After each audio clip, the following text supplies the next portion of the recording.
Live from New York, it's Ask an Engineer. Hey everybody, and welcome to the most fun engineering you're going to have for the next 55 minutes or so.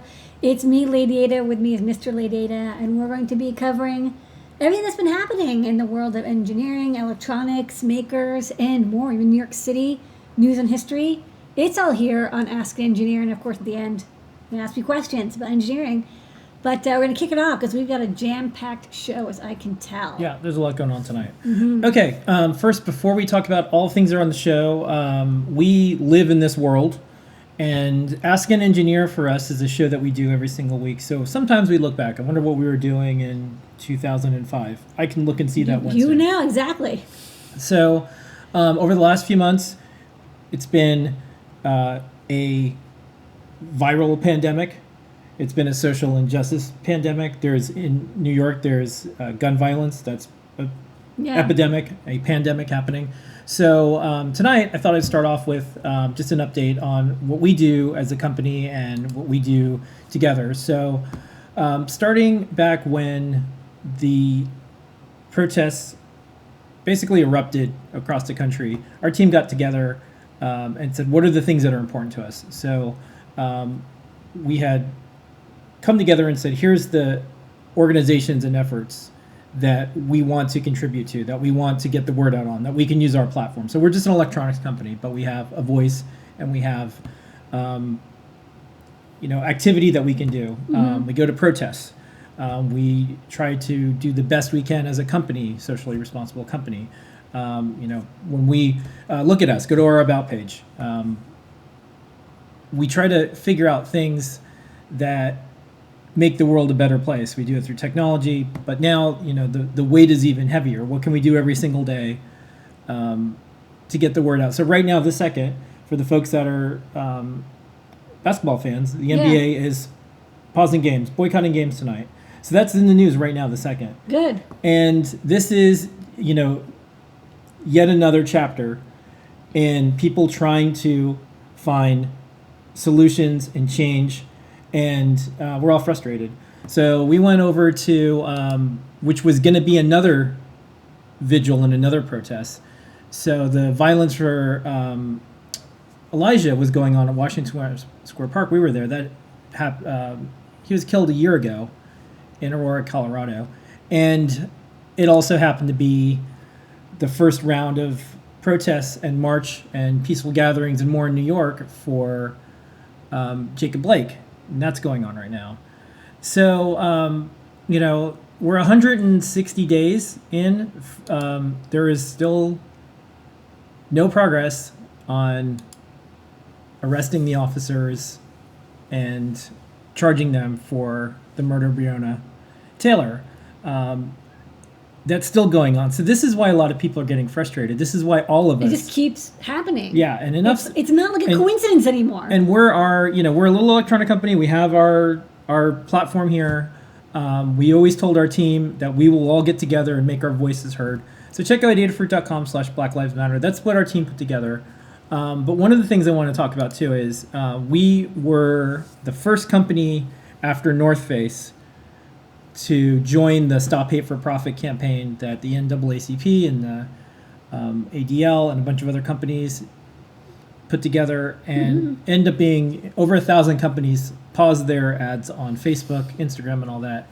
And one of the reasons we did that is we've been complaining to Facebook for years that the site is used to actively coordinate murdering black people. This is something that we said to them. This is something that we said we don't like being on this platform. We have to. We're a business and there's all sorts of things, but we don't have to advertise. So he said we're not advertising. It's the only platform that when we post our content, especially when it has pictures of us as a company, white supremacy just floods it. We're constantly banning every day people, comments, and more. And the shooter who murdered people was weaponized, radicalized on Facebook. There was a Facebook group, and that's going to be in the news now. He murdered people last night. I think this is one of those times. I think people are going to look back 10 years from now, 15 years from now, like, what did you do during that time? Did you do something? So this is what we're doing. We're trying to get the word out. Please check out adafruit.com/Black Lives Matter. if you see content on Facebook, report it. If you can go to a march or a protest, please do. This is the time. Everyone's tired of this. Everyone's tired of the police brutality. Everyone's tired of there being two separate systems. If everyone decided enough's enough, we could actually solve this. So also, I want to do a little bit of a reminder. You'll see this on our site, adafruit.com/vote. We have a section on our site with voting resources. Doesn't matter who you vote for these resources. We made that clear. We want people to help. So National Poll Workers Recruitment Day is happening. It'll be here September 1st. I think everyone agrees we're going to need that. Most poll workers are older people and people who are, because they're retired and they become poll workers. And those are exactly the kind of people that we have to keep safe right now because we also have a global pandemic happening at the same time. So, we made the resources, just look to get registered, good civic thing to do. We as a company, it's a paid day off for voting. We've been doing this not just this year, many years. And the reason for that is sometimes people need time to vote. Sometimes they want to volunteer efforts. I think we all agree having more people voting would be good. So these are all the things that you can do. If you want to see change, act locally. There's a lot of elections coming up. Make your voices heard. There's about 69 days-ish before November 3rd. So this concludes the Adafruit Public Service Message of the week. And don't forget, if you're one of the people who says, I don't know if I can trust the voting system, blah, blah, that's exactly why you should become a poll worker. So you personally can witness and check on the poll sites and make sure that they're operating correctly. That's the point of being a poll worker. Yeah. So adafruit.com/vote. If there's resources we missed, let us know. We tried to put the best ones in. There's also open data sources if you want to use. There's electioncal.us that Scott worked on. There's a lot of things that you can do. Take it from me, someone who has to help manage 100 plus people in New York City during the global pandemic, and we have a big community. You can get really frustrated and sad and depressed and angry when you don't do anything. Action is a good thing to do. And there's a lot of things you can do. If it's helping people get ready to vote, if it's helping in a protest march. When the protests happened in New York, one of the things that we wanted to do specifically is we wanted to make sure everyone got masks. So we donated masks. So there's a lot of things that you can do. So that's our service now for tonight. More ahead because we live in this world just like not going to stop. All of you. All right. On tonight's show, worship and open, smart and safe. We'll be talking about that. Our team thanks you. Pre-COVID photos. Pre-COVID photos. We've been talking about the show and tell. People around the world showing and sharing their projects. JP's workshop. That's a Make Good Minute. A little bit of CircuitPython news and Python hardware news. Time travel. Look around the world of Adafruit and some factory footage. 3D printing. DigiKey and Adafruit will do another Ion MPI. New products. We'll answer your questions. We do that over on Discord, adafruit.com. Sorry, adafruit.it/Discord. That's a short URL. Or discord.gg/Adafruit. Join all 24,000 of us in Discord and more. That's our show that we're going to do tonight, LadyAda. Oh my goodness, it just took us that long just to tell everybody what we're going to do. Yeah, there's a lot of stuff going on. Okay, so first up, we're still trying to... I feel like we're doing like triple duty. You're like, hey everybody, there's social injustice. Let's do something. Hey everybody, there's voting resources we need to do. Hey everybody, there's a pandemic and please wear masks. We can do it, so we're doing it. I mean, you and I, we'll never shy from a challenge. Yeah. So pleased to report our team continues to be COVID free. We did surface testing. That was a new type of test. I did nose testing. Our team is getting monthly COVID tests. Some of us are getting ones as soon as possible. The turnaround time in New York right now is 2 to 3 business days, if not sooner. So I want to reassure everyone that not only are we operating safe, our team has been safe. A lot of us got the antibody test. None of us got sick before. adafruit.com/opensafely. We publicly, just like we do with all things, code and more, we publicly post our protocols and updates and everything that we do. The building that we're in, they want to know what are our protocols. And I think we're gonna. I'm like instantly. Here you go. So it's really important to us. One thing I'll say is today it was announced that they're changing like possibly the suggestions for testing. We're sticking with the New York State and New York City guidelines, which is if someone has been exposed to someone with COVID, get a test. That's so right. we're sticking with that. And that's or worked out. once a month. I think that's a Yeah. good guideline. New York is able to do the tests. We want to keep It's the worked positivity for rate us. low. Yeah. So just if you work at a company or if you know someone and they talk about like theoreticals, there is a company in New York City, Adafruit, 100+ people didn't get sick during all of it. Didn't get sick. We were open as an essential business. We had staggered shifts. We have all of our protocols. It is possible to operate. It is possible to restart an economy. If everyone did what Adafruit did, then we wouldn't be dealing with this. Didn't have to be this way, is something that you'll hear. So we're operating safely, smart. Thank you for all your orders. Our entire team thanks you. Thank okay, you. so show and tell people around the world sharing their projects. That's right. Show and tell's an hour because we switched it to that because a lot of people have been working from home and they've been sharing their projects. So we had like 45 minutes, 50 minutes worth of people come by, including special guest Kevin W. from DigiKey, who was unable to come by the last couple of weeks, but has returned with his gigantic clue. Not only does he have a clue, but he has a big clue. It's like this big. And he's making it out of like plywood and plastic, and he's 3D printing the buttons. And he made a display using LED matrices that he's coding up. And he's having a good time making this gigantic clue. It's one of a series of gigantic dev boards, starting with JP's Arduino Grande, who JP also showed off that board on Show and Tell as well. We also had a gigantic circuit playground, which had a full LED matrix for every LED. There's also a gigantic maybe feather coming up. So that's from Kevin. He'll be coming by with more updates on his gigantic clue. JP showed off that Arduino Grande and also a weather matrix display. So using our RGB LED matrix code.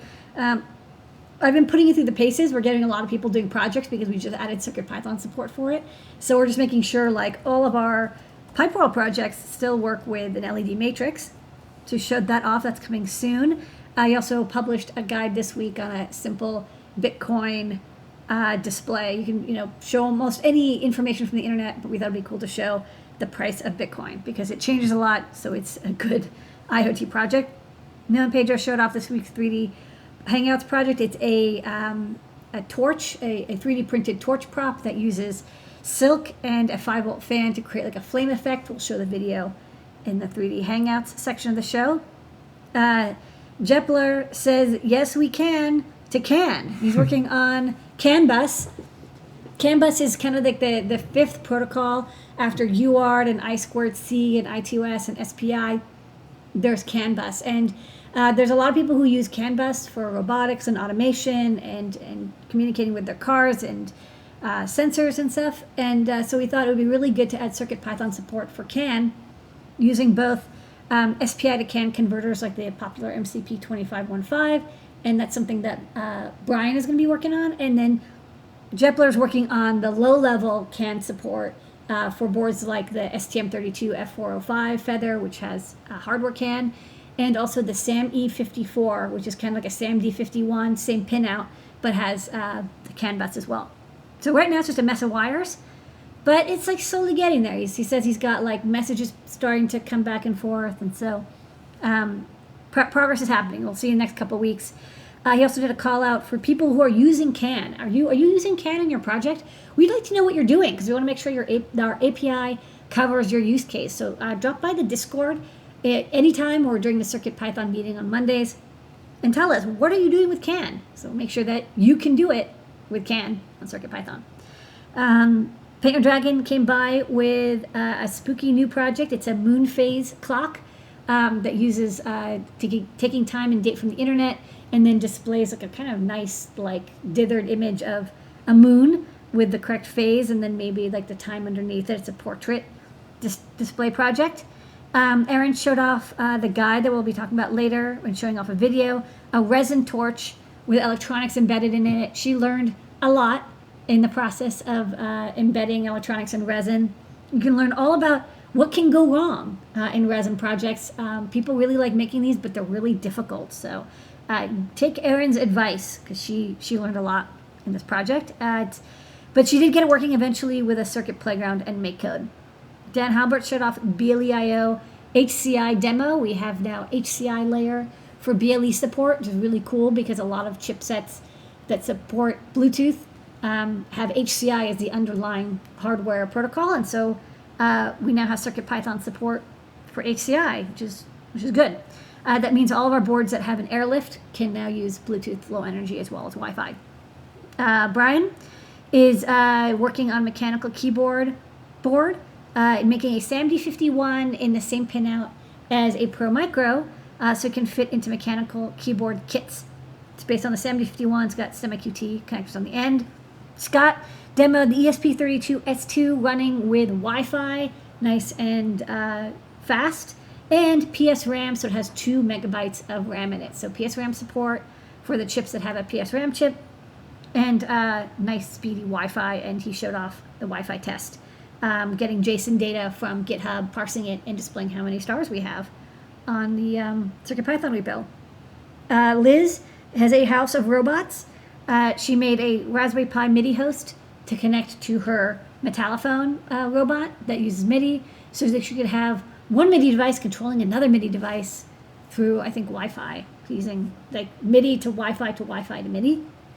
She also made a DIY webcam using a Pi Zero. Very handy because it's hard to get webcams nowadays because everyone needs one for remote videos and school and stuff.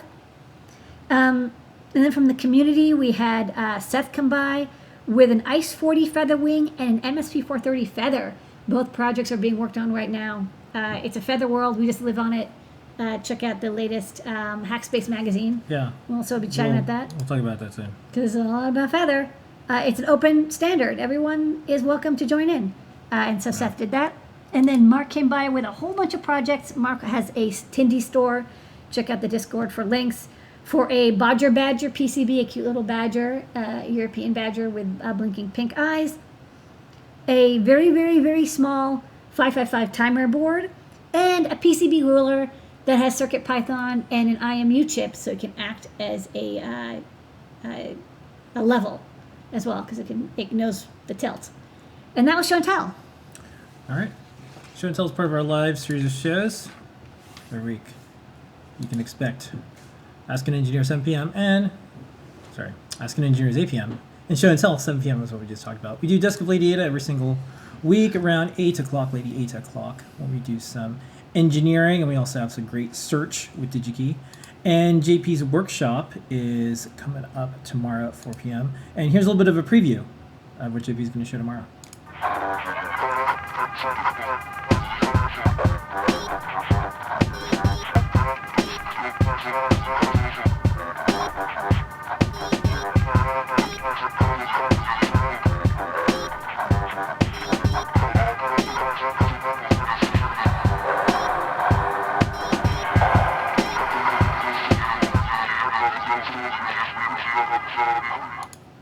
Okay, and then special announcement. Next week, Tuesday, we're doing a new segment. JP's going to be doing this like a mini show. It's called JP's Product Pick of the Week. This graphic he made with his kid, who's a teenager, who said that the red arrow and the shocked emoji were essential for all YouTube cover clips. And let me tell you, maybe I'll remember to send this to JP. So one of the things that we're doing is we acknowledge at this point that YouTube will never feature Adafruit's videos because it's a woman-owned technology company that does electronics. They say that that's what they want. They even said, but that's not what they want. even said the algorithm will never feature you. They said you should be like PewDiePie. And the interesting thing is they gave us the presentation. I still have it. Yeah. And Google YouTube doesn't like it when I post the slide because they don't like admitting that they said for everyone to be like PewDiePie.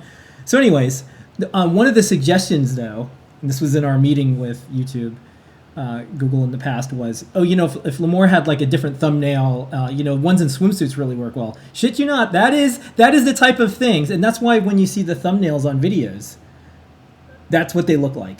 And they say, those are the type of thumbnails that people really like. So, for JP's workshop, what we're going to do is we're going to play around with these thumbnails. We're going to make it like this. Let's see, maybe it'll work out. Yeah, 10 easy hacks for making cakes. Like it'll be like that. Yeah. So that's just gonna be the thumbnail. So we're gonna I figure we acknowledge that we have a very different type of channel that's science and engineering, and that's not really what they're into.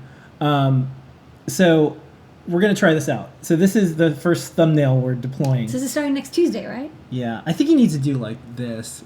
Like the emoji? Yeah, I think he needs to do that. I heard it's supposed to be like reactions to stemma boards. Like maybe. Yeah. Oh, you know what we could do? Maybe JP could do a reaction video on our own video, reacting to his own. Yeah. His own thing. It would just be like, oh my god, I sound so nasally. Yeah.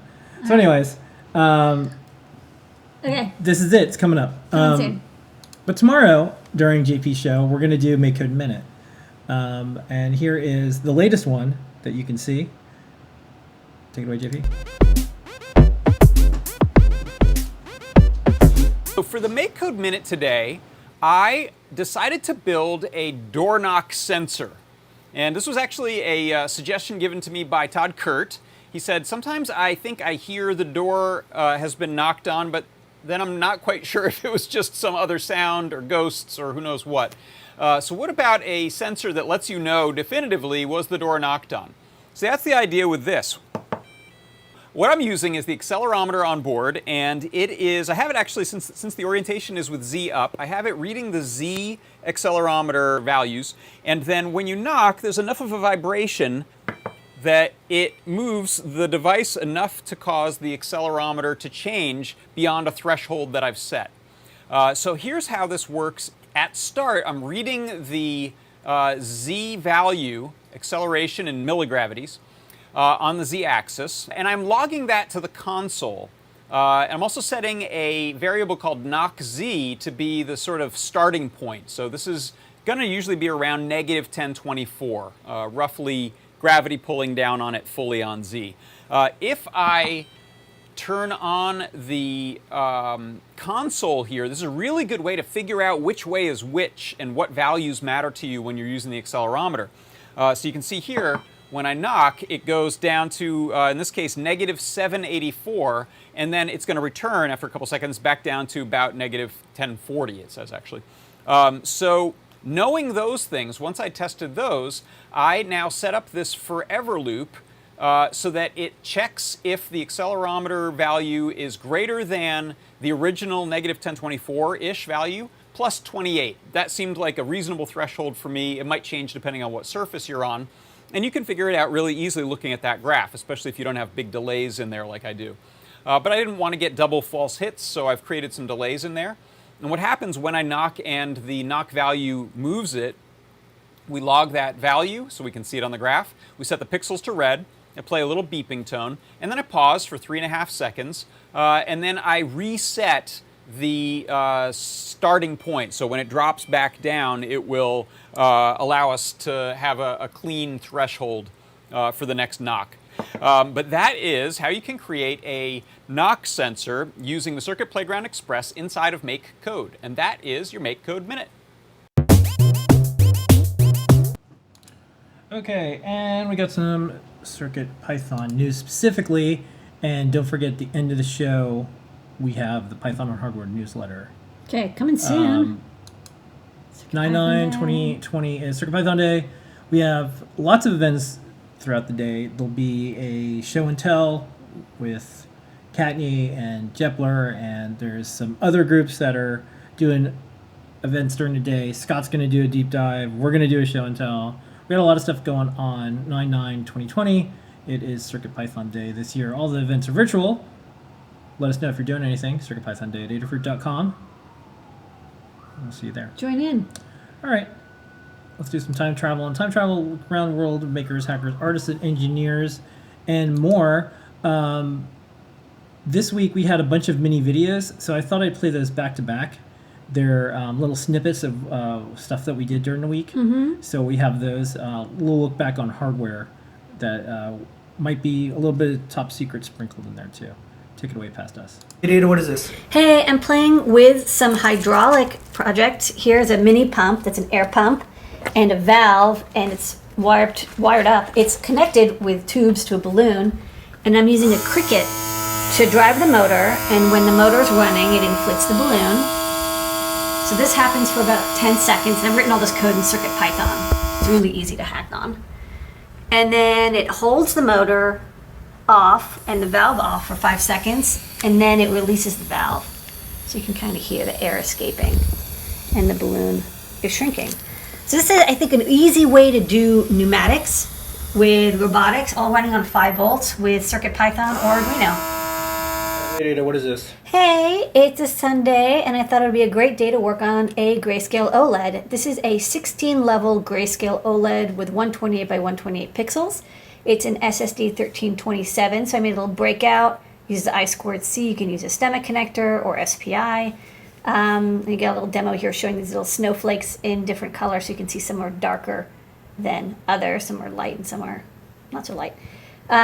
This does require a lot of RAM, so I needed a Feather M4 because it's 4 bits per pixel times 128 times 128. It's like 4K or 8K or something.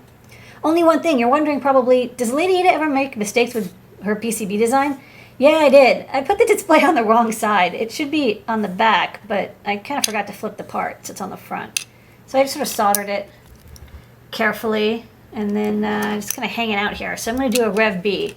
This is the only mistake I've made all year, but hey, All right, LADYADA, what is this? Hey, I'm testing out Brian's code for the B&O080. It's a 9DOF sensor. It's got a 9 degree of freedom chip and a coprocessor. So it actually spits out the fusioned quaternion data for you. It supports I2C, SPI. It's got level shifting, 2 stemma QT ports, getting really close to 50 stemma QT boards. And we've got CircuitPython code. So this code connects over I2C, so it's going to work with any Linux computer like a Raspberry Pi or CircuitPython. And you get the quaternion data out. And you're like, well, I can't read this because I don't understand quaternions. Most people don't. That's why we're going to go to Melissa's great code, which she has running in a web browser. And you can connect to a serial device, and it will visualize this cute bunny rotating with the quaternions so you can tell that it's working. And it's working! So this is awesome. Go bunny! LADYADA, what is this? Hey, I found this cool Bad Apple demo for the ESP32, and I ported it over to the Sharp Memory display. And it looks really cool. And the Sharp Memory display has 400 by 240 pixels. So this is scaled up. That's why it's a little blocky. But the contrast is just gorgeous. I love these displays. They're so beautiful. That's cool. Yeah, so this is storing the video file on the internal QSPI flash of the Itsy Bitsy M4. It's decompressing it and then blending it to the screen at about 3 megahertz. That's as fast as the screen will be written to. Yeah. LADYADA, what is this? This is me making slow but steady progress on my DPI hat. So if you remember last time we checked in, I had this all wired up manually to one of these 800 by 480 displays. Well, now I've got it in a hat form, so all of these wires are hooked up, and I'm using this handy Primary Mini Black hat hacker. Check it out. And slowly coming together. I still have a couple more tweaks to get working with it, but the good news is that it comes up. We've got color, got the little Raspberry Pi boot screen, and I've got console login. So far so good. I want to work on the backlight a little bit and then maybe work on a touch overlay perhaps. So more progress. Okay, LADYADA, what is this? Look at these beautiful, colorful LED squares. They're moving around because I've ported our LED sand demo to Arduino on this 32 by 64 matrix. So as I move this around, a little particle physics project appears. And I actually think this kind of looks much better with the LED plastic on top. So this is kind of cool. That's super cool. Yeah, more physics fun for Metafruit. Okay, and good news.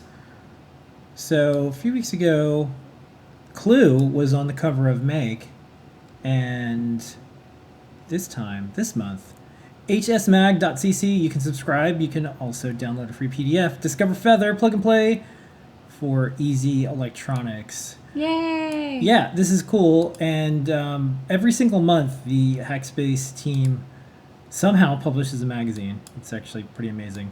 that they're able to do this. Take it from someone else who used to have to work on magazines.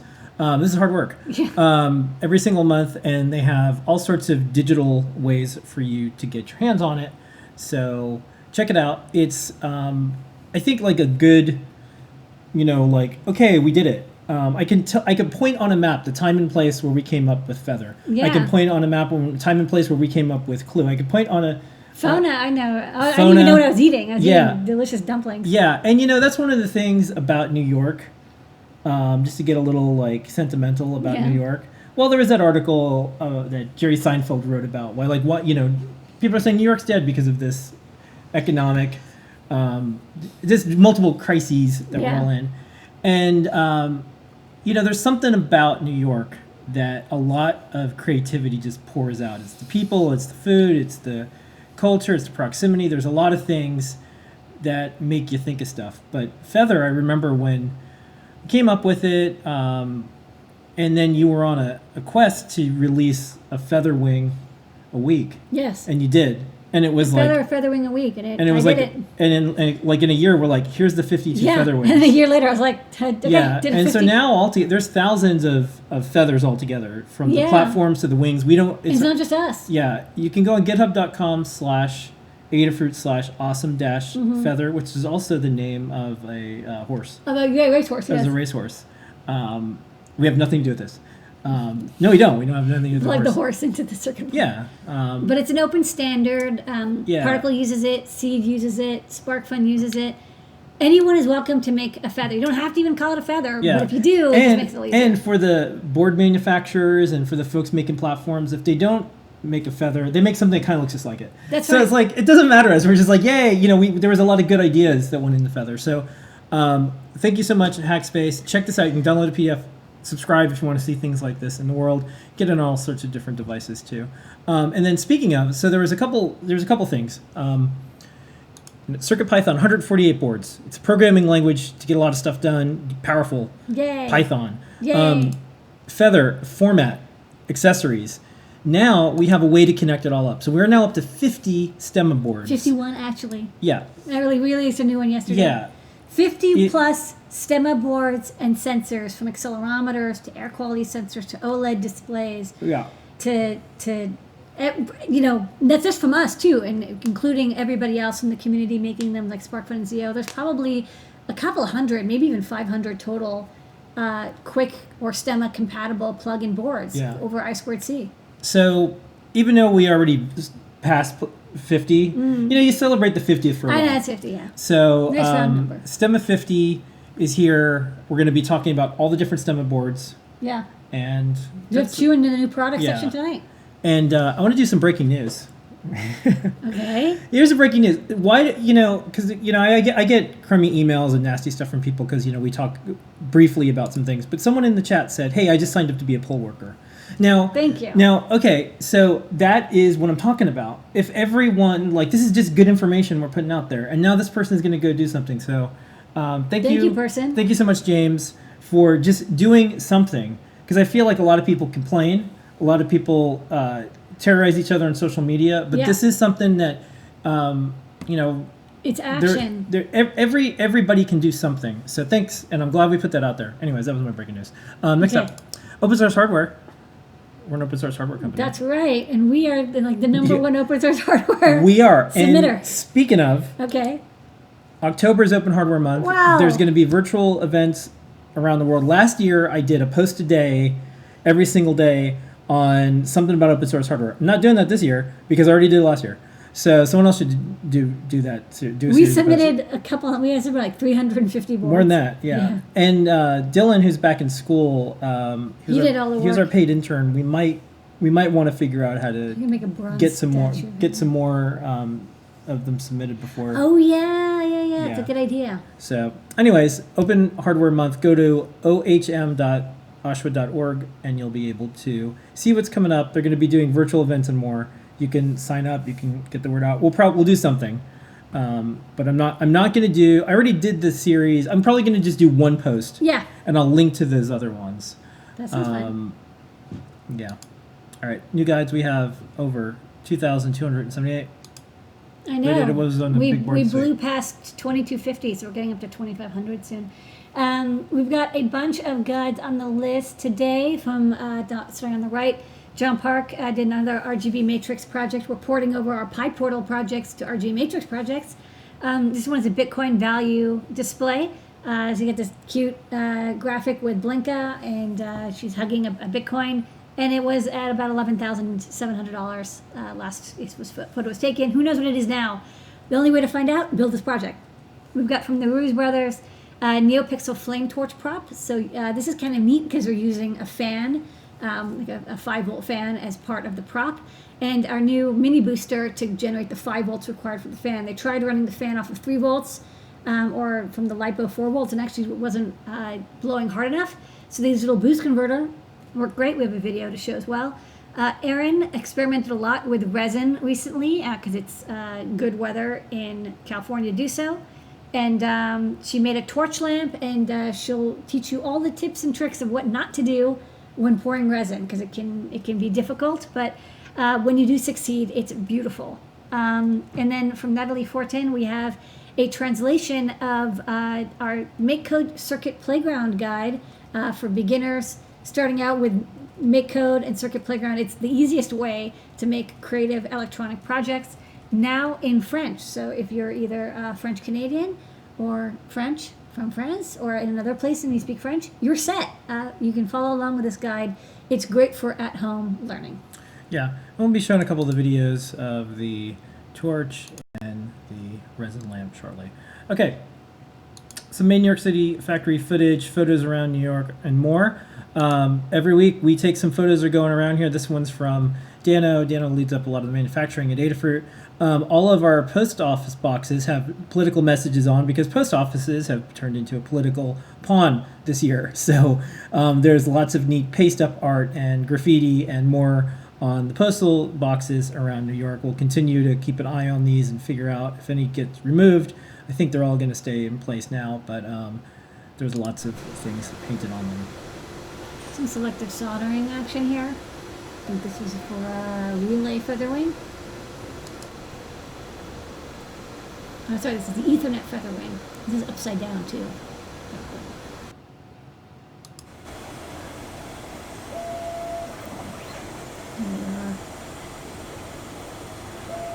Getting selected.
And we still have our time lapses that we do.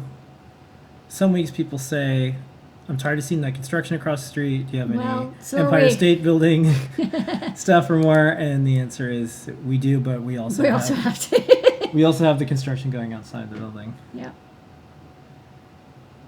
So that's going on.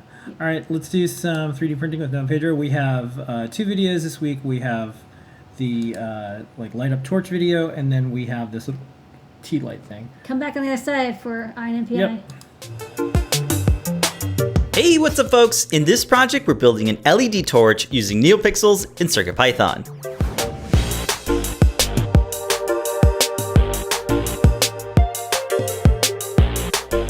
This 3D printed prop was inspired by Nick Daimlow's medieval torch project.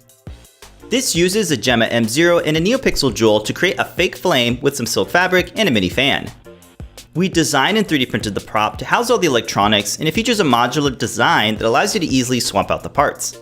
The flame is made from pieces of silk that are cut and taped to a crossbar fitted over the NeoPixel jewel. The Gemma M0 and NeoPixel jewel are securely mounted to the fan using machine screws and hex nuts. We've been wanting to recreate this effect, and I think it could be scaled up and applied to different projects. You can get the parts to build this project, links are in the description. The torch parts can be 3D printed without any support material using PLA filament. I put together this simple demo code using CircuitPython and the NeoPixel library. I set up the dot star on board the Gemma to light up in a blue color. I used a for loop to make the first NeoPixel blue and the rest to be red. CircuitPython makes it really easy to write code for your project, so definitely check it out if you're just getting started. Be sure to check out the Learn Guide for a full step-by-step tutorial on building this project. Big shout out to Nick Daimlow for the inspiration. I hope this gets you excited to check out CircuitPython. If you're looking for electronics for your next project, be sure to check out Adafruit. Thanks so much for watching, and don't forget to subscribe for more projects from Adafruit.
DigiKey and Adafruit present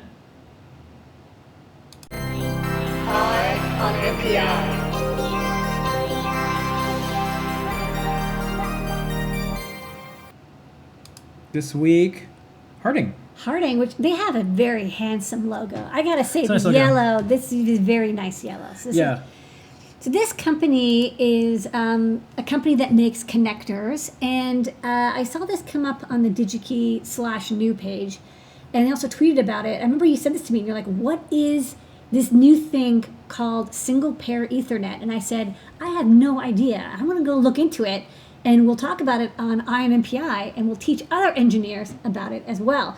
So that's what this week's INMPI is all about. Single pair Ethernet, and the connectors that you need and the cables you need to get started with it.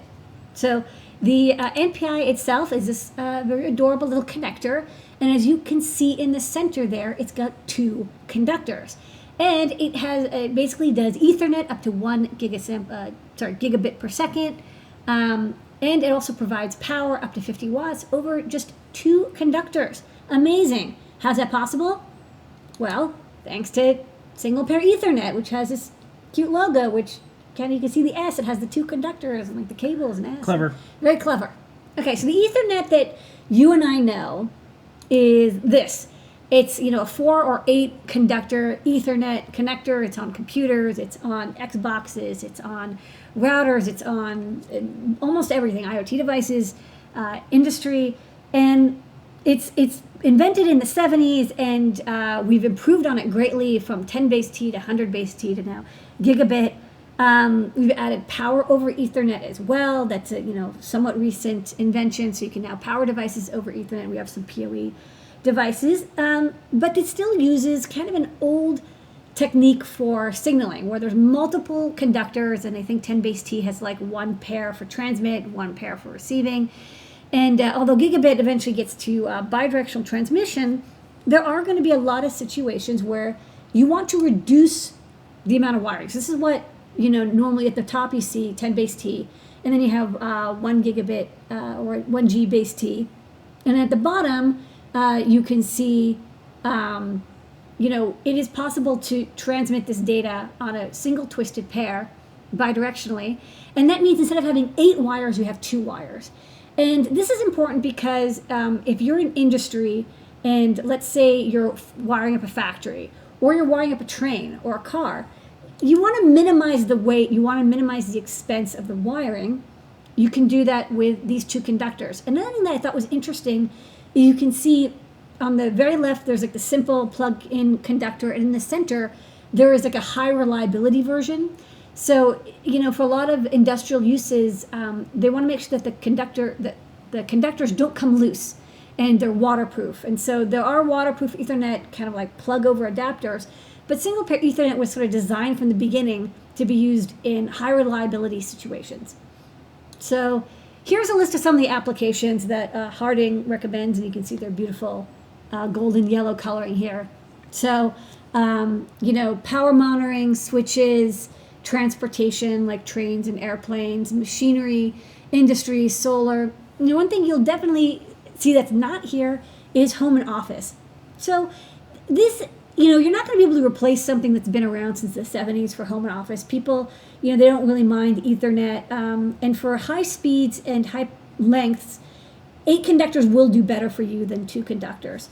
But there are a lot of situations like, let's take, for example, a train or a plane. It's not physically that large. It's only like a couple 100 feet long, but every ounce counts. And also there's just not that much physical space for so much wiring. Let's say you want to put a television in the back of every airplane seat or train seat. All that wiring becomes very complicated. So single pair Ethernet's goal is to, again, simplify that. I think also could be a good alternative for, CAN bus, which is another 2-wire protocol, also kind of invented, I think, in the 70s or 80s. This single pair Ethernet can go up to 1 gigabit per second, so it's much, much faster. And again, it does power over those 2 wires as well. Here's another thing I thought was really cool. So how everybody's had the situation where you're plugging an Ethernet cable and that little plastic thing breaks? I mean, everyone's been there, right? And you've already wired up something and you've stapled the cable in. And once that little plastic bit breaks, it's impossible to fix. So what I thought was really neat is they replaced that with a metal tang on these connectors. So they've solved the one annoying problem I've had with Ethernet, which is that, once that little piece breaks, it can become loose and the cable can come out. So Harding has both the connectors as well as cables. So you can also pick up from DigiKey these beautiful yellow cables. You see yellow is a theme here. I'll show the cable on the overhead too, maybe. So also the conductor is very small compared to Ethernet. It's a much smaller connector. This is a very durable cable, but with only 2 conductors, you can imagine the cable can be a lot thinner and more flexible than Ethernet. So this is the cable in the handsome yellow color. And this is the part for the pick and placeable connector piece that goes into the PCB. So it comes on tape and reel, but it only has 4 mechanical contacts and then 2 electrical contacts. And this just snaps in, and it's a nice snap. It really clicks in. It's extremely strong. And then, you can remove it by pressing down on the cable assembly. So those are the pieces that you'll need. If you're the kind of person who's building industrial equipment, industrial IoT, or you're making things, again, not for home and office, but for machinery, for transportation, for industry, maybe even for military, I think single pair Ethernet is something you're going to see a lot more of, so it's a good time to become familiar with it.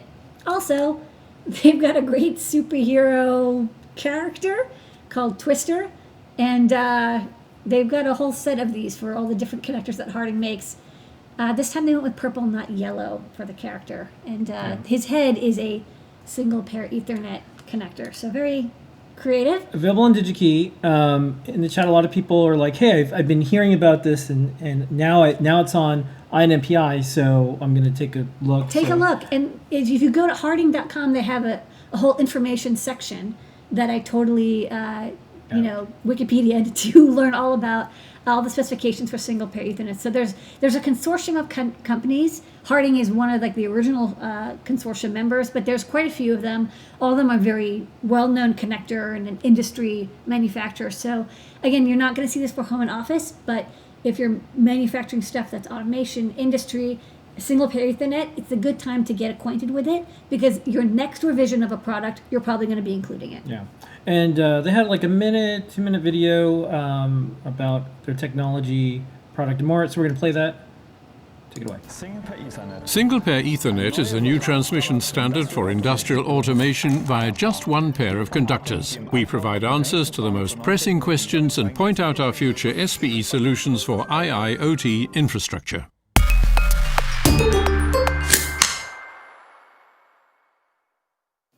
A whole series of new standards accompanies the development of SPE, but which parts of technology do they refer to? First of all, this concerns norm IEC 63171-6, in which the SPE connector face is defined for industrial applications. We also cooperate actively in standardization committees for cabling standards at ISO, IEC and TIA, and indeed for transmission standards at IEEE 802.3. Transmission via just one pair of conductors requires new interfaces, cables and other components in devices. The Harting norm proposal was the first proposal for a standardized SPE interface comprising a complete range of various variants from IP20 to IP67 in M8 and M12 structural shapes. In this way, all versions are based on one standardized connector face and comply with all specifications demanded by the market. Those were the reasons why our proposal for a standardized connector face was accepted by all international norm committees such as ISO, IEC, TIA and IEEE. IEC 63171-6 will finally be published this year. This sets the standard.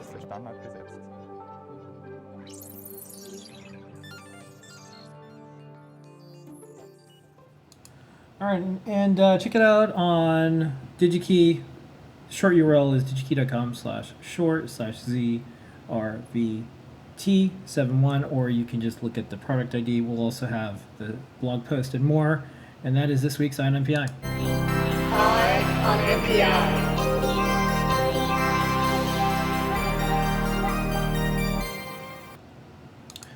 Okay, we're going to do new products. I'm going to mention this. So anyone who sees a really interesting new product, or a company is about to release something really interesting and it's available on DigiKey, let us know. And we'll be able to do, a segment like this. It's one of our favorite segments because you remember it's like, oh yeah, I saw that on like Ask an Engineer, DigiKey, INMPI thing. And like, I try to teach people stuff like this. Yeah. Like this NPI is interesting because it's just a connector and a cable, but it's something that I think engineers, we have to think 2 or 3 years ahead, because you start the specification process well before the product is done. So now's an excellent time to integrate this new technology. Yeah, and it's tough because, we all have experienced what USB-C led to, which is we had to do a giant guide on the 15 different types of USB-C. So like anytime something new comes up, like the better you can understand it and start designing products for. But I think you're right. I think in particular, industrial applications is where you're going to see this, and weight matters. A lot of things matter when you talk about scale. Like the mass transit example that you had. So every everything that you sit in and it takes you somewhere is going to have a screen With ads. and information. Yeah, that's what we did. But I remember, like, you always see once in a while, like, those like little videos of, like, you know, they talk about how much wiring is in a 747 or something, and it's always like some insane number, like 12,000 pounds of wiring, and like that's in addition, like, think of all the fuel that's spent to like lift all that wiring. It's not including the people or the chassis. It's just the wiring. Like, what if you could simplify it? It's a good question if you were to tell folks, look, we have a low-cost airline, and we're just not going to use as many wires. But the ticket price are going to be lower, and, you know, it'll be a different experience. I think people, at this point, they want to see a screen and do stuff, and it's really hard to not have that. Yeah. It seems to be the standard issue. I do say check out the single pair Ethernet website. There's a lot of details I didn't get into, like cross-compatibility with normal Ethernet and the power over Ethernet specification. It's quite long and detailed. I think people go read about it. All right. Well, the other favorite segment we have that we do each week is new products. That's right. Here we go. New. All right, new products this week. Don't forget, we are operating safe, smart, and we've been squeaky clean. We've been doing this for 5 months, and we're good at it. We do a lot. I know the temperature because I'm on the list because we do each Everybody's other's temperature. temperatures, yeah. I know everybody's temperature. Like, oh, look, they're a little colder today. So we all have our temperature that we do to make sure we're okay when we get to the office. Okay, first up. Okay, so we have a couple new stemifications. So people have been noticing, hey, old breakouts from Adafruit are being revamped and updated to use the Stemma QT format. Almost all of them are about 0.7 by 1 inch, and they have 2 Stemma QT connectors on each side. This is basically a quick compatible board, just has level shifting and voltage regulator built in so that you can use it with any board from a Raspberry Pi to an Arduino Uno, anything in between. So this week you've got the SI7021. It's a very nice humidity and temperature sensor from Scilabs. Now Stemma QT format for easy plug and play. We also have the List 3DH. This is an oldie but goodie. People love this accelerometer. I love this accelerometer from ST. We use it in a ton of boards. It's got tap detection. It's got triple access. It's got 2, 4, 8, and 16 G range. 2, 4, and 8 G range. I2C, you can change the address, and now in Stemma QT format, so you can plug and play it. So lovely with all of our other Stemma QT boards that we have over 50 of. All right, next up. Okay, next up. Very small NeoPixels. These went through the shrink ray. These are 2 millimeter by 2 millimeter NeoPixels. They're compatible with all the NeoPixel code that's all over the internet, but they're extremely small, which is great because I like to shove these into dev boards, and the 5 by 5 millimeter and even the 3.5 by 3.5 millimeter are sometimes a bit big. Now, they're not going to be as bright because they're smaller, but they still pack a punch, and they're NeoPixely. Speaking of which, we also have another variant of NeoPixels, the side light NeoPixels that people may have seen on a couple boards, including the Halloween M4, also going to show up in a couple badges. These are interesting because they're side mounted, and they're kind of like rectangular, so they don't take up a lot of space. They come in a strip, and you can solder paste them on. You can solder them very carefully with a fine tip soldering iron, and as you can see, they emit light from the side, and they're nice and bright. And I thought I would also show them on the overhead, just to get a sense of how big they are. Okay, so these are much Yeah, smaller. you can also zoom in. I know, but these are digitally. so small.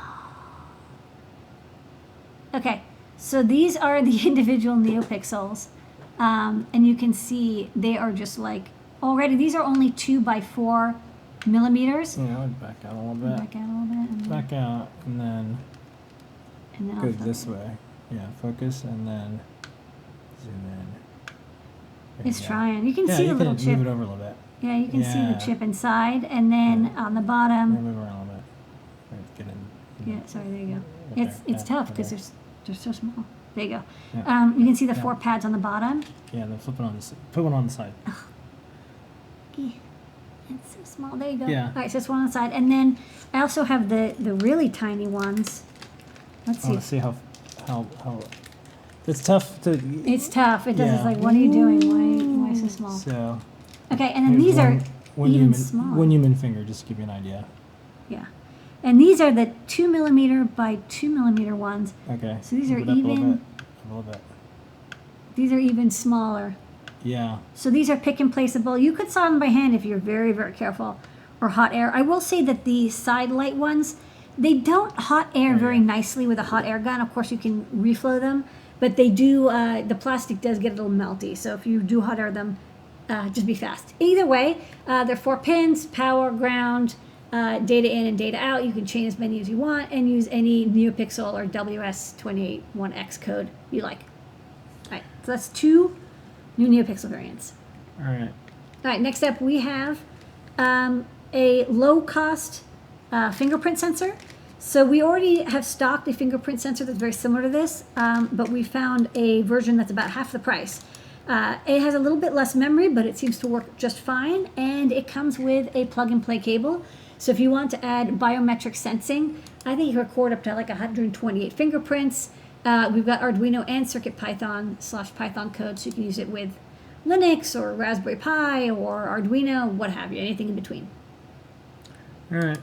Okay, next up we have 2 metal buttons, and these are toggle buttons. So as Jelly's safe hands are showing you, you can press the button and it stays locked on, and then you press it again and it releases. So it's kind of an on-off button, not a momentary button. And it's got a beautiful RGB LED ring in the center. It's rated for 6 volts. So you can use 5 volts just fine. You have 1 common anode, and then 3 cathodes, 1 for RG and B, and on the bottom you have a common, a normally open, and normally closed contact. We also have a version in fashionable Adafruit Black. Same thing. It's the same size, 16 millimeter. It's a toggle on-off with an RGB ring, but in a cool, sleek black color. I think I will. Yeah, I have a demo here, so I can show on the overhead what they look like. So this is the button. It comes with a nice hex nut, so you just drill a hole in, and you can see it can be like up to like a 1/2 inch thick. You press the button, it stays on. You press it again, it releases. On the bottom, you've got a bunch of contacts. I'm using our quick connects for easy contact. They're just spade, or you can solder to them. These are the 4 RGB, again, 1 common anode, 3 cathodes for R, G, and B, and then 3 contacts for the switch. And then if I can find the micro USB power, you can PWM it any color you like. So I think it'd be kind of cool. Like when it's off, it can be, yellow, and then when it's on, it's green. So you can get creative. And we already have momentary versions of this button. So this one is the on-off version, toggle switch button. Okay. Next up, we still have more. We got a lot more.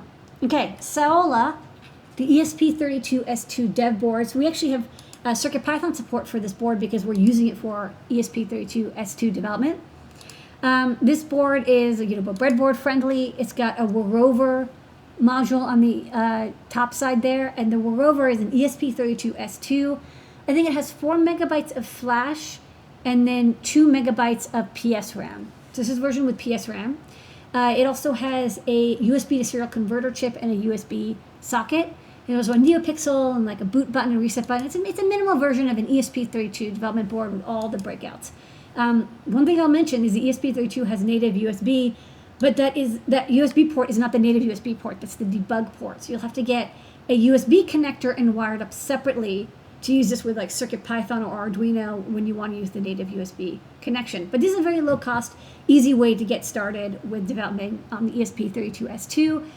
There's some Arduino support, there's C++ support through the ESP IDF, and of course we're working on CircuitPython support. Likewise, this week is a week of twinsies. Everything has there's 2 versions. This is the other ESP32 development board. This is the Kaluga. The Kaluga is kind of like a more fully featured dev board. It's also a little bit more expensive. It still has the ESP32S2, but it has all these extras. It has I think a I2S amplifier, a speaker. It has a camera, so you can use the camera peripheral. It's got a 3.2-inch TFT. It's got a lot more buttons. It's got this capacitive touch, interface board that you can connect. So you get a lot more with it, and especially if you want to play with all the hardware peripherals like I2S or capacitive touch or camera. This dev board, it's got everything. So this is very fulfilling, and the other one is just a light snack. Okay. Next up. Okay, so this is now a collection of boards. I'm going to make a little bit of space here because for a while, actually, I think when you were talking about like Chuck E. Cheese or something, I don't remember how this started. And you were like, oh, remember like Chuck E. Cheese had all those robots and they were pneumatic? Yeah, I did that, but there was also another thing. When we came up with Cricut, actually I know where we came up with Cricut too, and I'm up in New York City. I thought it would be a good idea to have a robotics platform where you can become an Imagineer in a box. Oh, yeah. And one of the tricks that Disney does is they project with a light projector onto something like a face shape. So you don't need to have a robot, trying to talk. You just project the image on something. And I thought, it'd be kind of cool to project my face on a balloon. It would look like my mouth. And then I had Cricut spin a motor and blow bubbles. It's available on YouTube. You can see it. Thanks for coming to my TED Talk. Okay. But that was one of the things that we wanted was a robotics board that you'd use Python, so you can use REPL, so you can do things really fast and tweak things. So you could do things like have a balloon blow up and then have something turn on and off and then have a bubble wand dip into the bubble solution and blow bubbles. So yeah, you asked me how to inflate and deflate a balloon. I said, actually, there's kind of nothing out there that makes this easy. Pneumatics is, we see people who do pneumatic robotics projects. They've come by show and tell, and they're super awesome. But it's always been kind of challenging. The parts are expensive or they're hard to get. So we wanted to find a good supplier of low-cost pneumatic/robotic components so that people can get started with like air-controlled projects with pumps and valves and switches and connectors that are really easy to use. So I don't know anything about pneumatics, and I put together this really simple demo in only like 15 minutes, and you saw the little video before. So let's go through all the components, and then I'll show the demo. So first up, we have a 1.8 liter per minute vacuum pump, like air pump. So this device has a DC motor, and it's a 4.5 volt DC motor, and I got that because basically it can power with like about 5 volts, which is what the Cricut runs off of, and it's also, if you have servos, you're running off the same voltage. Air comes in through the side valve and out through the end valve. So it's both a vacuum, because the air is coming in from the side, and out through the end. And if you reverse the polarity of the connectors to the DC motor, it doesn't go the other way. Like, it really is, air only comes in from the side and out through the end. So this is for air pump usage only. It's not for water. It's not for oil. It's only for air. It can do about 1.8 liters per minute. It draws about half an amp. So you can use it either for suction or for blowing. Right? You can do either one. You could theoretically use both, but like one has to be free for the air to move, so it can generate pressure. Okay. Next up, we have a larger version of the same motor. This is a, I think, 2.5 liter per minute version. Also 4.5 volts. You can run it at 5 volts just fine. Same deal. Air comes in the side and goes out the end. Okay, so now you've got like your battery, right? You've got your voltage/pressure generator for your pneumatics. So now you have to be able to like turn it on and off. So you can turn the motor on and off, but like it doesn't, like that's not going to stop air from leaking through. You actually need a air valve. So the air valve, this is a relay basically for pneumatics. So this device has three ports. There's 2 end ports and 1 side port. And the side port is like the common of a relay. And then depending on whether you turn the solenoid on or off, the middle common port is connected to either side, and the opposite side is closed, so air doesn't come in or out. So it's kind of like a transistor or a relay for air. And then you would hook this up to your voltage, your pump, your pressure generator, and you could redirect the air in different locations, or you can use it as a release valve, right? You close it to keep pressure, or then open it and you can just vent air out. So this little relay also runs at around 5 volts, and it has a little connector on the end. It's like a 2.5 JST or something like that. And you can see here on the other end the third port. So this is your valve that you can use for turning things on and off. Next up, you might have to make manifolds or connect multiple pieces of tubing together. So we've got these T-connects. These are just simple plastic pieces. In fact, I kind of cannibalized one of these to make the balloon connector because I needed something that the balloon could like grip onto. So you get a pack of 5, and I think you could probably turn this into just like, you know, a end-to-end connector by just maybe putting some epoxy or glue in the middle of the T. But it basically allows you to create manifolds or redirect air into multiple different locations with your air pump. So this is like a little mini breadboard basically for hydraulics.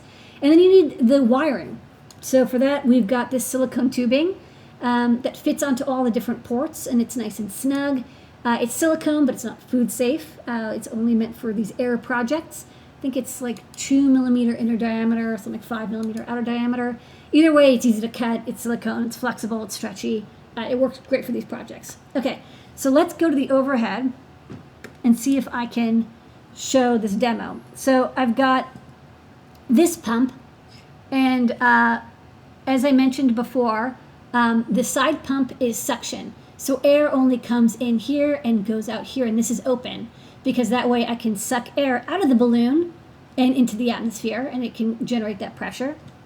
And for this one, you'll see I have the pump air going this way, right? Because air comes in and goes out. So this one is going to be able to inflate the balloon. And then in the middle, I have a valve, and the valve is what switches the air from the pump or the vacuum into the balloon. All right, so you ready for this demo? Yeah. Let's do this thing. So it's going to take a second to start up. Okay, so this pump is going, and it's going to inflate the balloon for like 5 to 10 seconds. And you time this so you know it's not just going to keep going forever. No. And then it stops, and then now it's holding it. And then this pump activates, and it deflates. So it's sucking the air out of the balloon, and you can see it actually takes all the air out. And then the other pump starts up again. So if you're making inflatables projects with, you know, balloons or pneumatics or I don't know, like air-based projects, this kind of is all you need to get started. This is like your little kit. Yeah. And you can use a Cricut. I think you'll be able to do a lot of, you know, neat science stuff. You'll be able to do a lot of neat animatronics. You'll be able to do a lot of art. This is one of the hardest things. And this is where we came up with the idea a while back. Like, wouldn't it be great to be able to get like all the Disney Imagineer type stuff in one spot? So this just continues on that Cricut and Cricut. Yeah, and this is nice. You don't need a compressor. Really well. You don't need a compressor.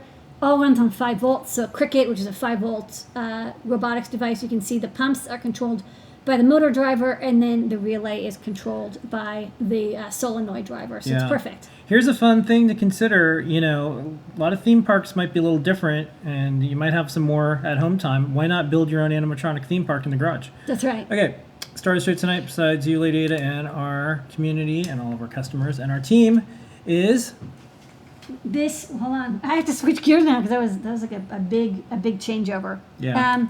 So this is a new Featherwing. This is people really love our OLED Featherwing that has 128 by 32 pixels. We've upgraded it. Now we found a display that fits perfectly on top, and it's 128 by 64 pixels. It's monochrome, and it still has the 3 buttons. It's still I2C. We've got an Arduino library for it. We don't quite yet have CircuitPython for it, but that's coming soon. So just be aware if you want to use it with CircuitPython or Python, that code is not available yet. But it's a beautiful display, and it's got, again, twice as many pixels. So that's kind of nice. And on the bottom, we even added a Stemma QT connector. I'll get nice and close. So you can, maybe I'll show it off. carefully. So you got the display over here, a STEMMA QT connector. So you can connect any I2C device you like, such as a sensor or like a air quality sensor or a relay or what have you, an ADC. So plugging this into my feather. Okay, and then I'm going to plug this in. I can show that demo where we have, sit down. We have a no solder temperature humidity display using our HT20. Just plug it in, and I wrote some Arduino code to use this nice font, display the temperature and humidity. So chain as many sensors as you like. It's a great pairing for our 50 plus demo boards, and it's a beautiful OLED display. So it's a big display with lots of pixels, and it's a perfect match for all of our feathers. So for folks who've been like, I want a bigger feather wing display, you got it. All right, with that.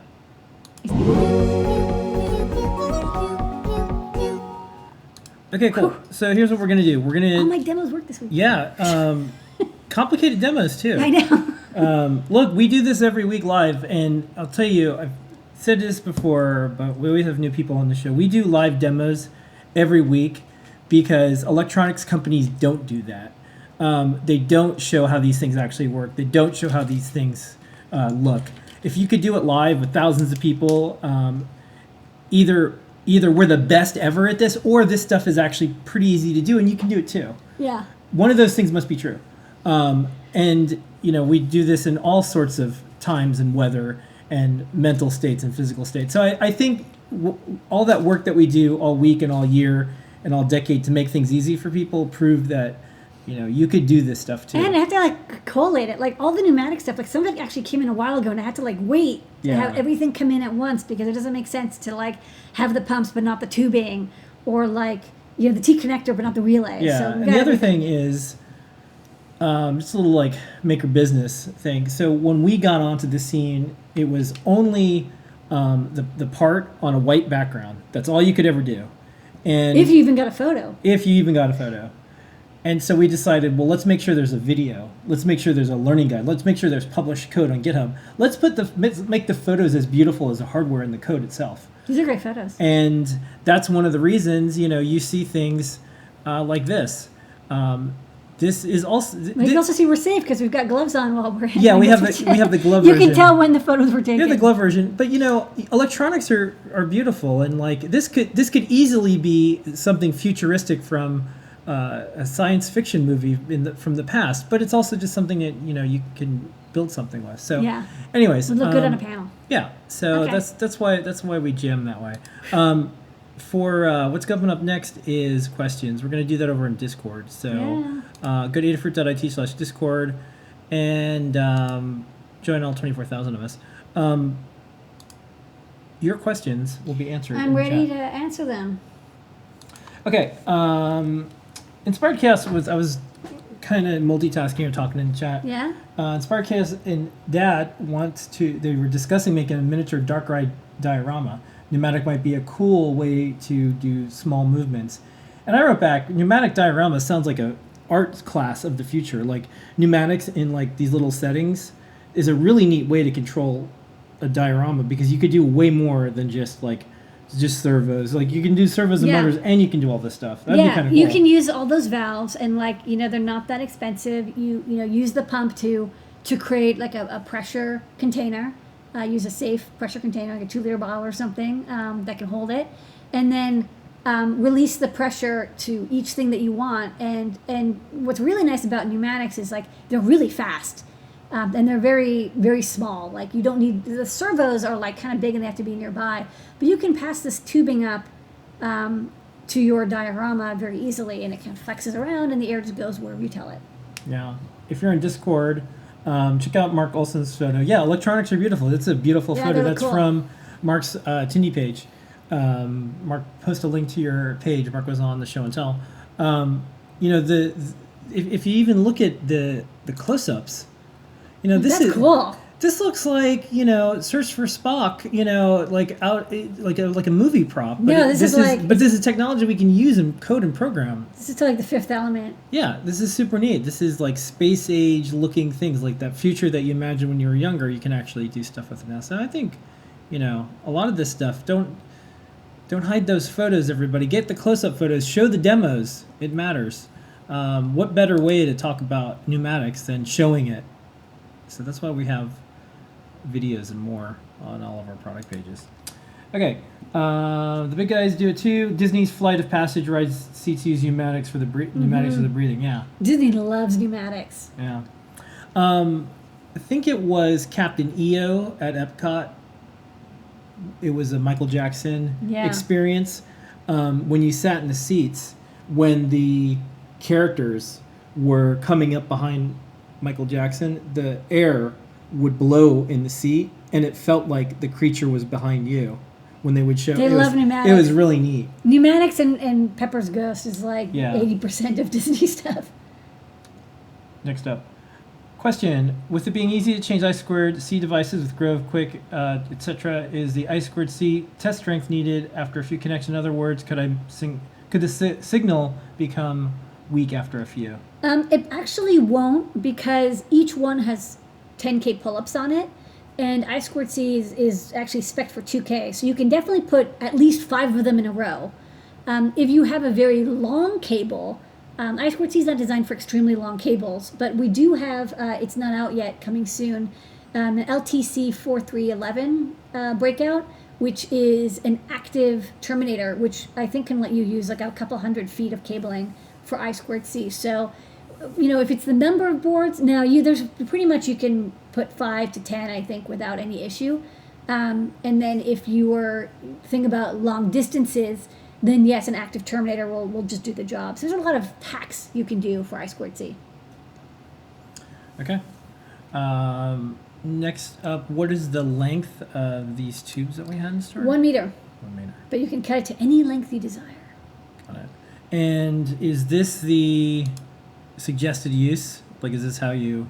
This is how I use these LEDs, but I think there's a lot of options. I think, some people were asking last week, like, what if I want to have LEDs behind, like a translucent plastic or translucent PCB? These would do better, of course, at, they're not true backlights, but they're closer to. Or if you want to edge light acrylic, maybe this could also do a good job. There's a lot of situations where you want the light to come out at an angle.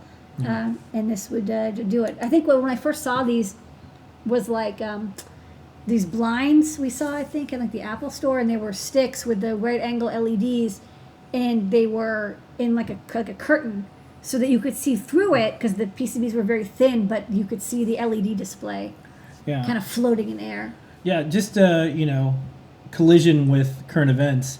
So one of the cool things in the past was the Apple Store in Soho. They seem to operate a little bit different than other Apple stores. Yeah, they have cool art. Where they have like really advanced art that used like the LED neon or like NeoPixel-like things sunk inside resin.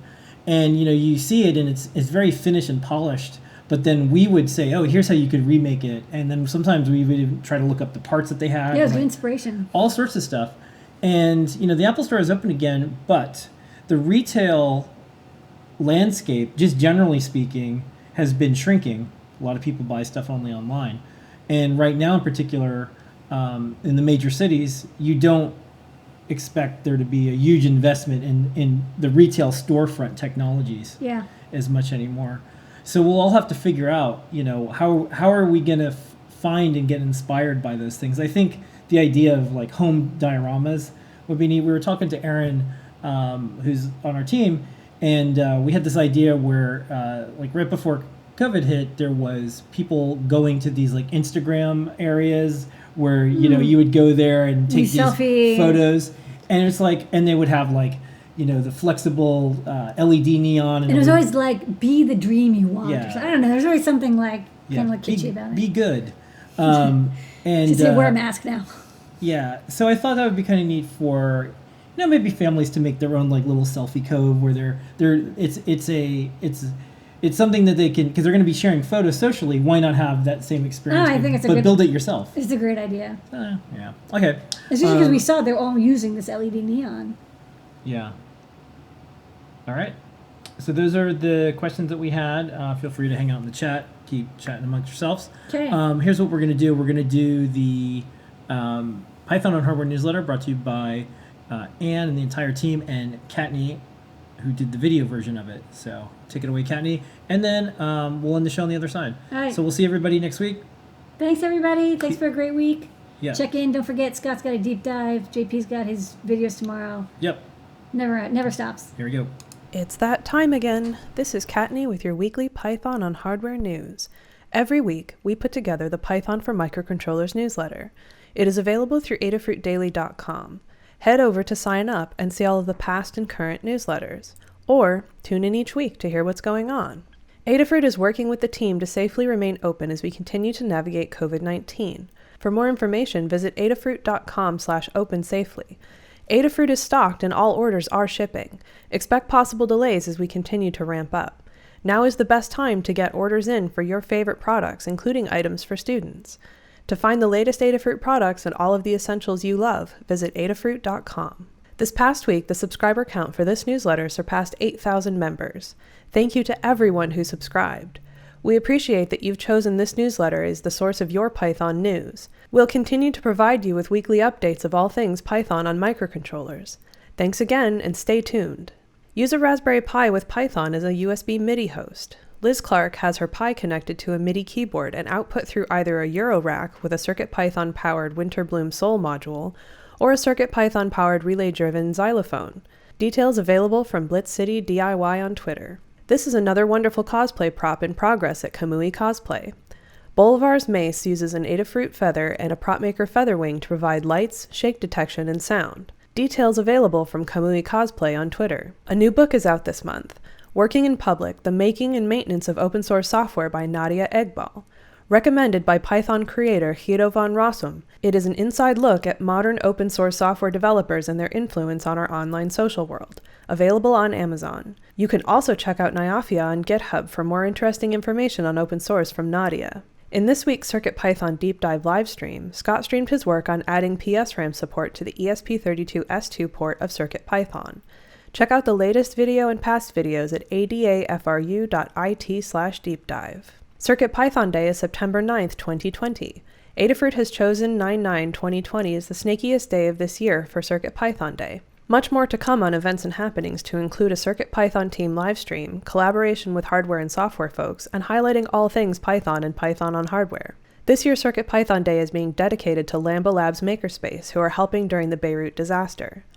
More information on CircuitPython Day is forthcoming. There is a working calendar on GitHub available at adafru.it/cpday schedule. Do you have ideas or suggestions for CircuitPython Day? Are you planning your own CircuitPython Day event?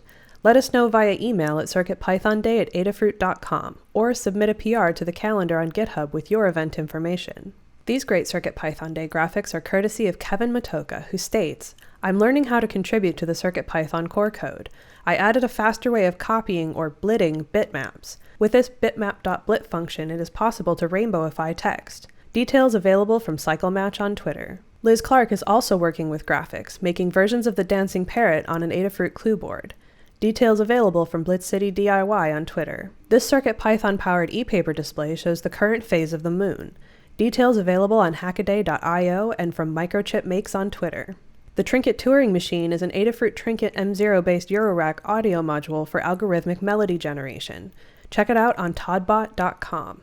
Ioama Prod posts to Twitter, using a thermal camera with an Adafruit clue, displaying the output of an AMG 8833 IR array sensor on the clue display with CircuitPython. New dark blue colored mini SAM boards are now available along with previous colors. Each packs a hefty SAMD51 processor and are CircuitPython compatible. Check them out on minifigboards.com or get more information from BW Shockley on Twitter. Maker Diary posts to Twitter, power testing the CircuitPython-powered M60 keyboard featured in the July 14th newsletter. It has very low power consumption, only 50 microamps in sleep mode and 160 microamps when Bluetooth is connected, all thanks to the NRF52840 processor.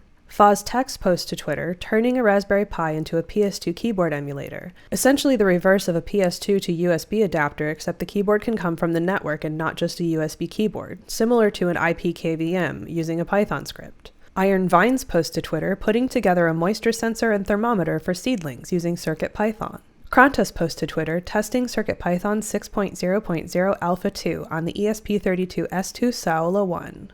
Use your LEGO EV brick to unleash the power of Python programming using MicroPython. Simply install the EV MicroPython image onto any microSD card, use it to boot up your EV3 brick, and start programming straight away. Details available on education.lego.com. Micronote posts to Twitter, Atlas, a kit of parts designed around helping beginners take their first steps into the world of electronics. It can be programmed in MicroPython. Kit is available from Micronote on Etsy. Details available on micronote.tech. Humble Bundle is offering a pay-what-you-want bundle for programming and productivity by Mercury Learning Texts. $883 worth of materials is included, and a portion of each sale goes to the American Red Cross and whale and dolphin conservation. Check it out on humblebundle.com. Writing a Python to C compiler in Python, an especially easy task to do since Python has a built-in parser library and because a number of CPython internals are exposed for extension writers. Details available from Phil Eaton at notes.eatonphil.com. Erica Joy Baker, Director of Software Engineering at GitHub, is featured in a recent Olay ad with a Python script noting the STEM gap based on gender and ethnicity. Check it out from Erica Joy on Twitter. Monkey patching is dynamically changing a piece of software such as a module, object, method, or function at runtime. Monkey patching is often used for bug fixes or prototyping software, especially when using external APIs or libraries. Details available at patricksoftwareblog.com and from testdriven.io on Twitter. What is Python used for? 10 plus coding uses for the Python programming language. Tutorial available on freecodecamp.org. Poetry dependency management for Python. Poetry helps you declare, manage, and install dependencies of Python projects, ensuring you have the right stack everywhere. Code available from Python Poetry on GitHub. Learn about using two Python functions, range versus enumerate, in this video available on realpython.com. The number of CircuitPython supported microcontrollers and single-board computers continues to grow. There were no new boards added this week, but several are in development. Are you interested in adding a new board to CircuitPython? Check out the Adafruit Learn system for a series of guides about getting your board added to CircuitPython and circuitpython.org. There are 5 new Python on hardware-related guides in the Adafruit Learn system this week, including: every summer out in the Atlantic Ocean, storms form off the west coast of Africa and start moving towards North America. Sometimes they dissipate and are gone. Other times they keep growing as they move and can become hurricanes. Learn how to use your PyPortal and CircuitPython to display current storm locations in this guide from Carter Nelson. This clock project uses CircuitPython, the Adafruit Metro M4 Airlift, RGB matrix shield, and a 64x32 LED RGB panel matrix display. Wi-Fi connectivity with the Metro M4 Airlift keeps your clock in sync with internet time using Adafruit I/O. Build a beautiful, modern digital clock with a retro flair in this guide from John Park. This project pairs the Feather M4 with an Adafruit 8x8 Neo Matrix. Use black LED acrylic and a 3D printed grid to create an evenly diffused LED effect. Electronics are housed in an elegant-looking snap-fit case with a built-in on-off switch. LED animations are easily customizable with CircuitPython. Build a square pixel display in this guide from Noah and Pedro. The current number of CircuitPython libraries is 266. This includes both the Adafruit CircuitPython libraries and the CircuitPython community libraries. There were no new libraries this week, but there were a number of updated libraries. As always, visit circuitpython.org/libraries to download the latest Adafruit CircuitPython bundle. Included in this week's updates from the CircuitPython team: while Dan was finishing up HCI_BLEIO work for a pull request, he found that if he turned off the debug logging he created to help monitor the HCI commands and responses, it stopped working. He's currently debugging this. Needless to say, bugs that go away when you add print statements to help diagnose them are harder to find. He's now sending debug information directly to pins and monitoring them with a Salier. He's making progress and hopes to submit a PR soon. Jeff started researching CAN bus. We'd like to implement it in CircuitPython for the SAM E5X series microcontrollers. So far, he's very much in learning mode, with a small network of STM32F405 feathers sending and receiving packets using code in MicroPython, which already supports CAN bus on the STM32 family of chips. The smaller boards in the foreground are CAN bus receivers, which translate from logic levels to special voltages and back. CAN bus is an interesting protocol, and the way it can reconstruct the digital signal, top 2 traces, with the 2 analog signals, bottom 2 traces, is pretty fascinating. CAN bus incorporates error detection features absent from simpler protocols like I2C. The Salier logic analyzer is pretty handy because it provides its own decoder for the CAN protocol. Do you have an application for CAN bus? Know of hobbyist level hardware that works with it? We'd love to hear about it. Drop us a note on Discord or Twitter. Melissa started converting some of our shell scripts to Python scripts. She got the first 2 done, but she has come to the conclusion that she needs to make a library with shell-like functions to make it so she doesn't repeat so much code as she goes along. This will also speed up the conversion process as she's able to reuse a lot of the functions. She also worked with me to write an e-ink bonnet guide. She worked on the usage page and described how to use the e-ink bonnet on the Raspberry Pi by going over a few examples, including how to force dithering for grayscale images. While she was at it, she added grayscale image mode support to the EPD library. Melissa also worked on updating the Sharp Memory Display Guide that Jeff had started. She mostly did a little light editing and verified everything was working as intended. She also added a section on the steps needed to set up the Bad Apple demo that you see on the product page. You can check out both guides in the Adafruit Learn system. PyCon AU is holding PyCon Line AU September 4 through 6, 2020. Check out 2020.pycon.org.au for more information. PyGotham is a New York City-based eclectic Pi-centric conference covering many topics. PyGotham TV is taking place October 2nd and 3rd, 2020, with a single track of talks presented online. Visit 2020.pygotham.tv for more information. PyCon India 2020 will be held online from October 3rd through 5th, 2020. Visit in.pycon.org/2020 for details regarding the conference. The Hackaday Remoticon will take place everywhere November 6th through 8th, 2020. It's a weekend packed with workshops about hardware creation held virtually for all to enjoy. Call for proposals is now open. Details available on hackaday.com. Translating CircuitPython is now easier than ever. Translations make the project more accessible to a broader range of folks. Adding or improving translations is a great way to get started contributing to the project. With the help of fellow open source project Weblate, we're making it even easier. You can create a new account just for Weblate or sign in using other sites like GitHub or Google. If you write another language, visit adafru.it/translatecp, sign in, and start translating. Looking for more Python on hardware all week? Join the Adafruit community on Discord and check out the Help with CircuitPython and CircuitPython channels. We're over 24,000 strong and continuing to grow. You'll find a supportive, positive community filled with like-minded folks. Join at adafru.it/discord. And that is your Python on hardware news for this week. Visit adafruitdaily.com to subscribe to the newsletter or tune in again next week.